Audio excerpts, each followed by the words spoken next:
So, a video on Avatar The Last Airbender. This video was requested by Pito, who tagged me in the post on Twitter. But if I'm being honest, I was planning on making this video for a while now, but your post did help me finally put this video into motion instead of just leaving it on the back burner.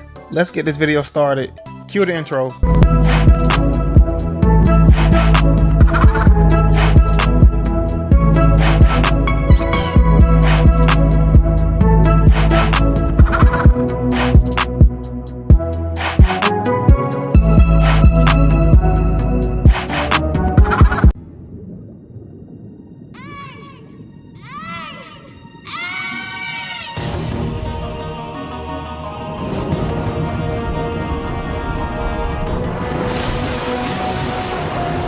Avatar was created by Michael DiMartino and Brian Konietzko. Brian and Michael met each other while attending the Rhode Island School of Design and have been working together throughout their school years and would continue to work together for a couple of years in Los Angeles. Michael and Brian both had a similar goal of creating a TV show, and when the time felt right for them, they decided to meet up to brainstorm a couple of ideas.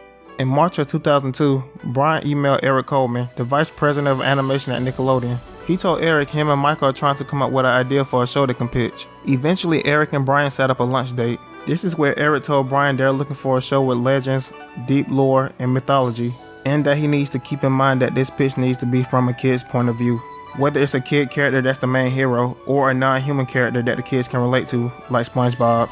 Brian told Eric they don't know what they're going to pitch, but they'll be back in a month. Michael and Brian began drawing concept art for their pitch to Eric Coleman, keeping in mind that this show has to be from a kid's point of view. Some of the early concept art was a small Cyclops robot with an arrow on his head, a bipedal polar bear wearing a gear bag, and a bald kid.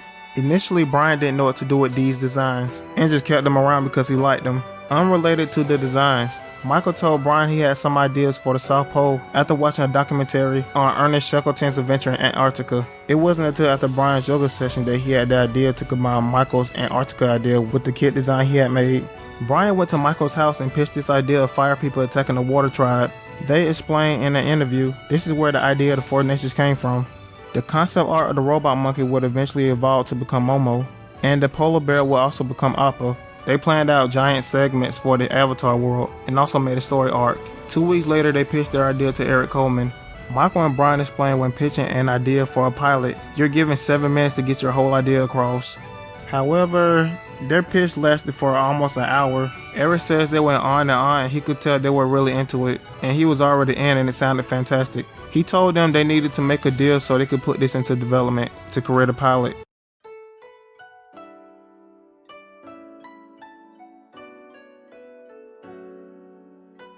Brian and Michael stayed in Korea for 3 months to work on the pilot alongside the Korean artists. The biggest challenge they had was to live up to the incredible vision they had for the show by trying to contain it into an 11-minute pilot. Even the Korean artists thought the character designs might be too complex to animate in time. A typical day working on the Avatar pilot was getting up and going to the studio around 7 in the morning and leaving at 10 at night. When making the pilot, Michael and Brian had to keep in mind that even though this is an action show, it still couldn't be too violent since this is still a kids show. This is where the idea of bending came from.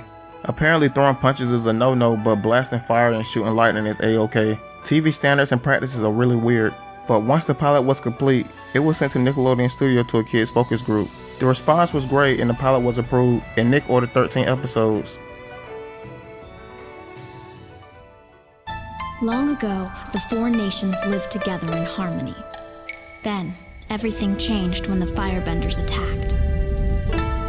Only the Avatar, master of all 4 elements, could stop them. But when the world needed him most, he vanished. 100 years passed and my brother and I discovered a new Avatar, an airbender named Aang. The problem is, this Avatar is still a kid, and although his airbending skills are great, he has a lot to learn before he's ready to save anyone. But I believe Aang can save the world.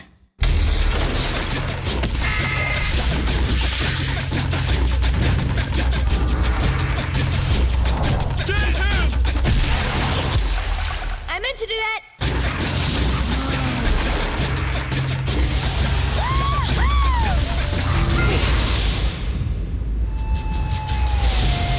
Avatar, The Last Airbender.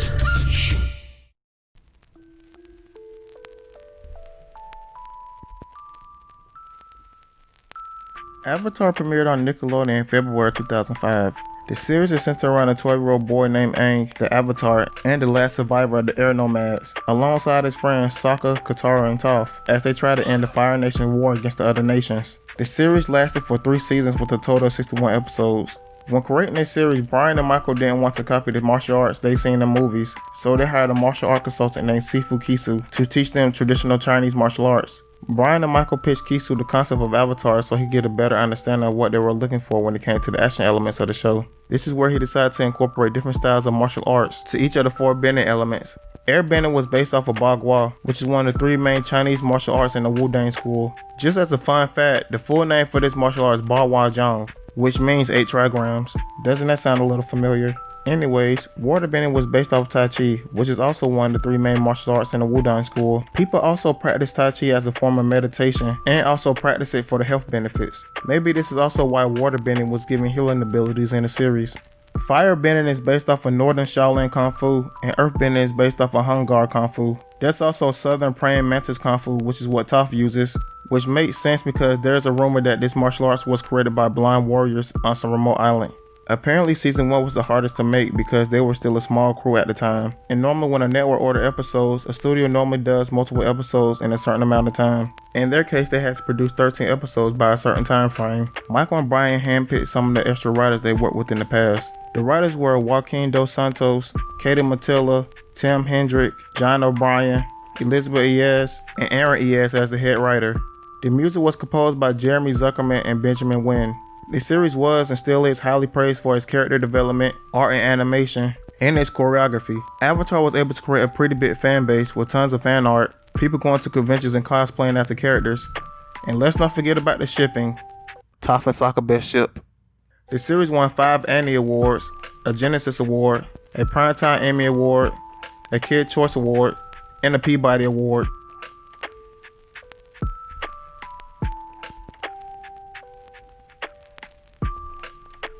Aang was voiced by Zach Taylor, who was also the voice of Lucas from the Ant Bully, as well as Andrew from Little Bill, and Pablo from the Backyardigans. Sokka was voiced by Jack DeCena, who used to be part of the cast of All That. Katara was voiced by Mae Whitman, who also voiced Shanti in the Jungle Book 2, and Susie from Johnny Bravo. Zuko is voiced by Dante Bosco, who also voiced Jake Long from American Dragon Jake Long. Toph is voiced by Jesse Flower. Iroh was voiced by the late Mako Iwamatsu, who voiced Aku for Samurai Jack in the first 4 seasons. Azula was voiced by Gray Griffin, who essentially voiced almost every character you ever heard of. Tali and Mai were voiced by Olivia Hack and Cricket Lee. I'm not gonna lie, the only reason why I put this segment in the video because I found out that the fish from American Dad and Appa share the same voice actor, and I couldn't stop laughing because I'm a fan of American Dad. Naked woman kettlebell strain. Wow, what a pervert, right? Klaus, we know you use Steve's computer.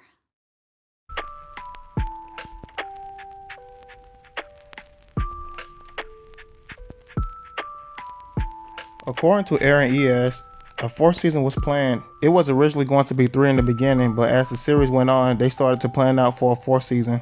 But then, everything changed when M. Night Shyamalan attacked. But seriously, the reason there wasn't a 4th season is because Michael and Brian wanted to spend time focusing on the featured film. But the end results were, well...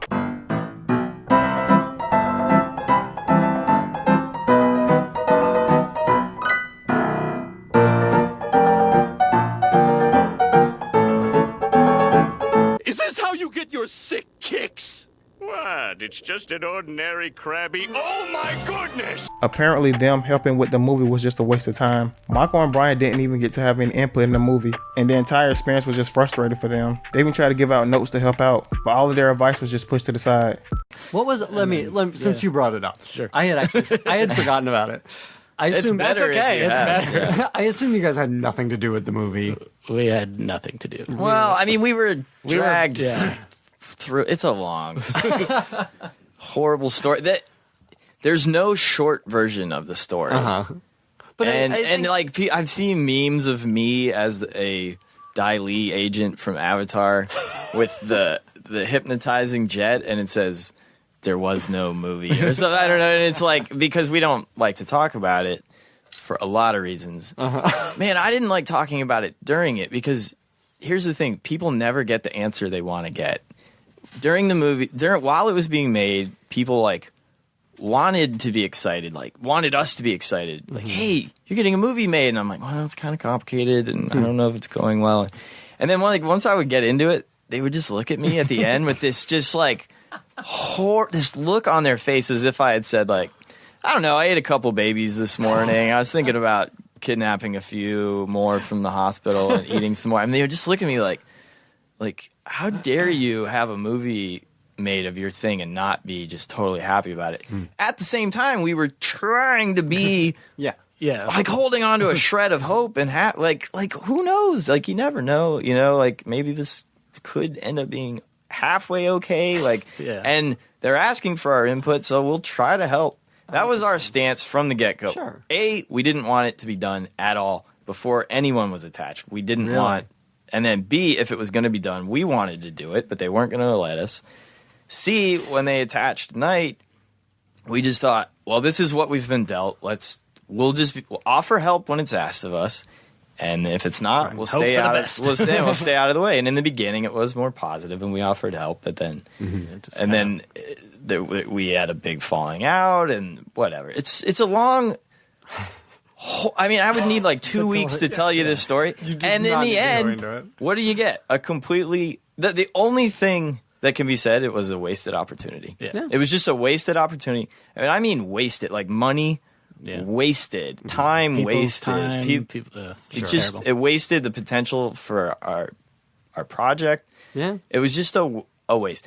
And out of that, I still learned a lot, and I still met a lot of that's the cool thing. people. We met in some ways it was a good experience in that we met all these great producers and you know, people at ILM and all these awesome talented people, and our agent we met through that. You know, like so. Like there were good things that came of it, but ultimately the movie was not one of them.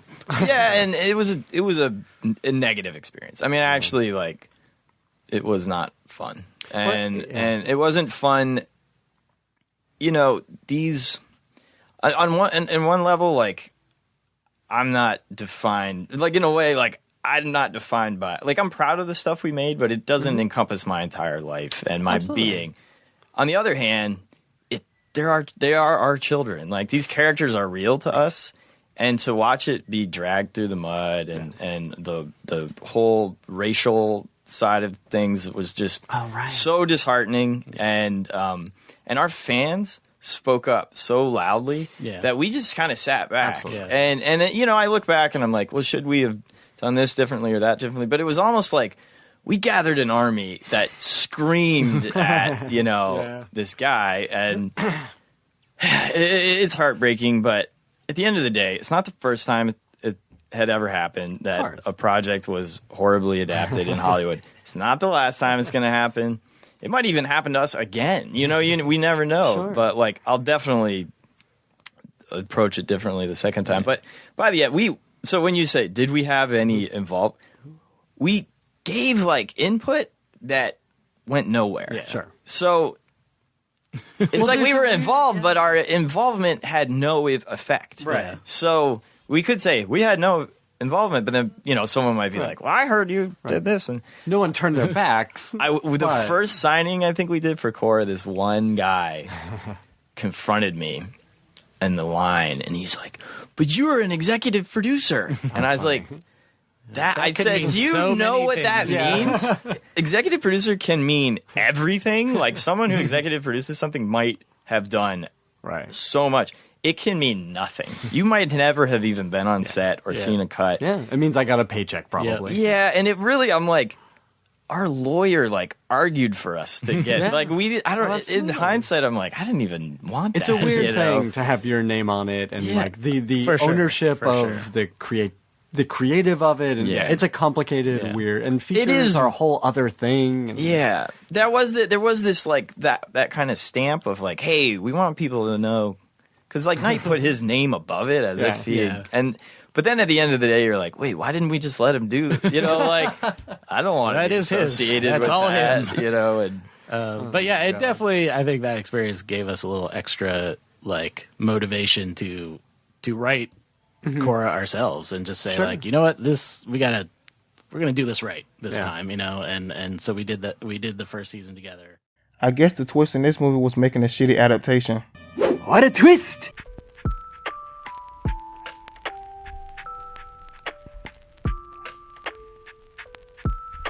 If season 4 would have been made, it would have focused more on Azula and her redemption arc. This is what Air Nomads had to say on the matter. I always intended for Azula to have a redemption arc in the story of Avatar: The Last Airbender, longer and far more complicated than Zuko's. She had not bottomed in the end of season 3, she had further to go. At the deepest moment in her own abyss she would have found Zuko. Despite it all, her brother Zuko would be there for her, believing in her, sticking by her, doing his best to understand and help her hold her pain that she can no longer hold alone.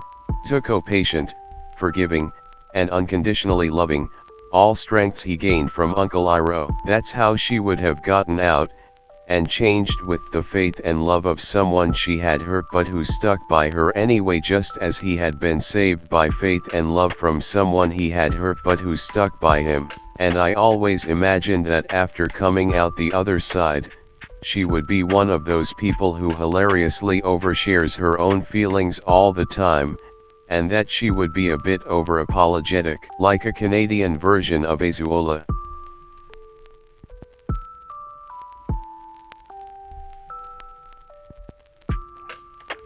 At the time of this recording, Michael and Brian are working on a live adaptation of Avatar: The Last Airbender. Air Nomads has created a series on Netflix called The Dragon Prince. Zach Taylor, the voice of Aang, has seemed to have taken a break for showbiz. Apparently he's now attending college. Jack D. Cena, the voice of Sokka, is now voicing Colin in The Dragon Prince. Mae Whitman, the voice of Katara, is now voicing Amity from the Owl House. Dante Bosco, the voice of Zuko, is starring in the upcoming film called The Fruit of the Poisonous Tree. The last name Jesse Flowers, the voice of Toph, appeared in was a short film called The Flickering Forest. And the voice of Azula, Grey Griffin. Everything. Avatar can be watched on Netflix now, so if you have Netflix, please support the official release. Fuck Korra though. 1, 2, 3, bend! What's that supposed to be, Sokka? This is Boomerang! Ow, my arrow! I don't think Boomerang is an element. Even if it was, nothing beats air. Yeah, nothing except for water. Everyone knows that water is the best element in the world.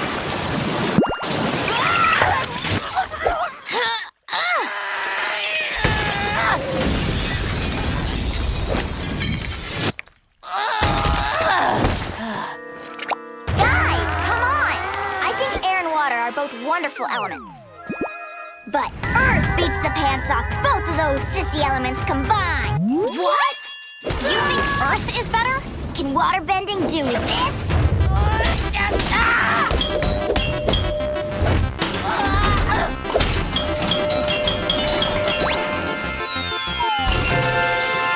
Everyone knows fire is the best. You want a bending battle? You got it.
Now I hope that you can see that each element has its own strengths and weaknesses. But fire is the best!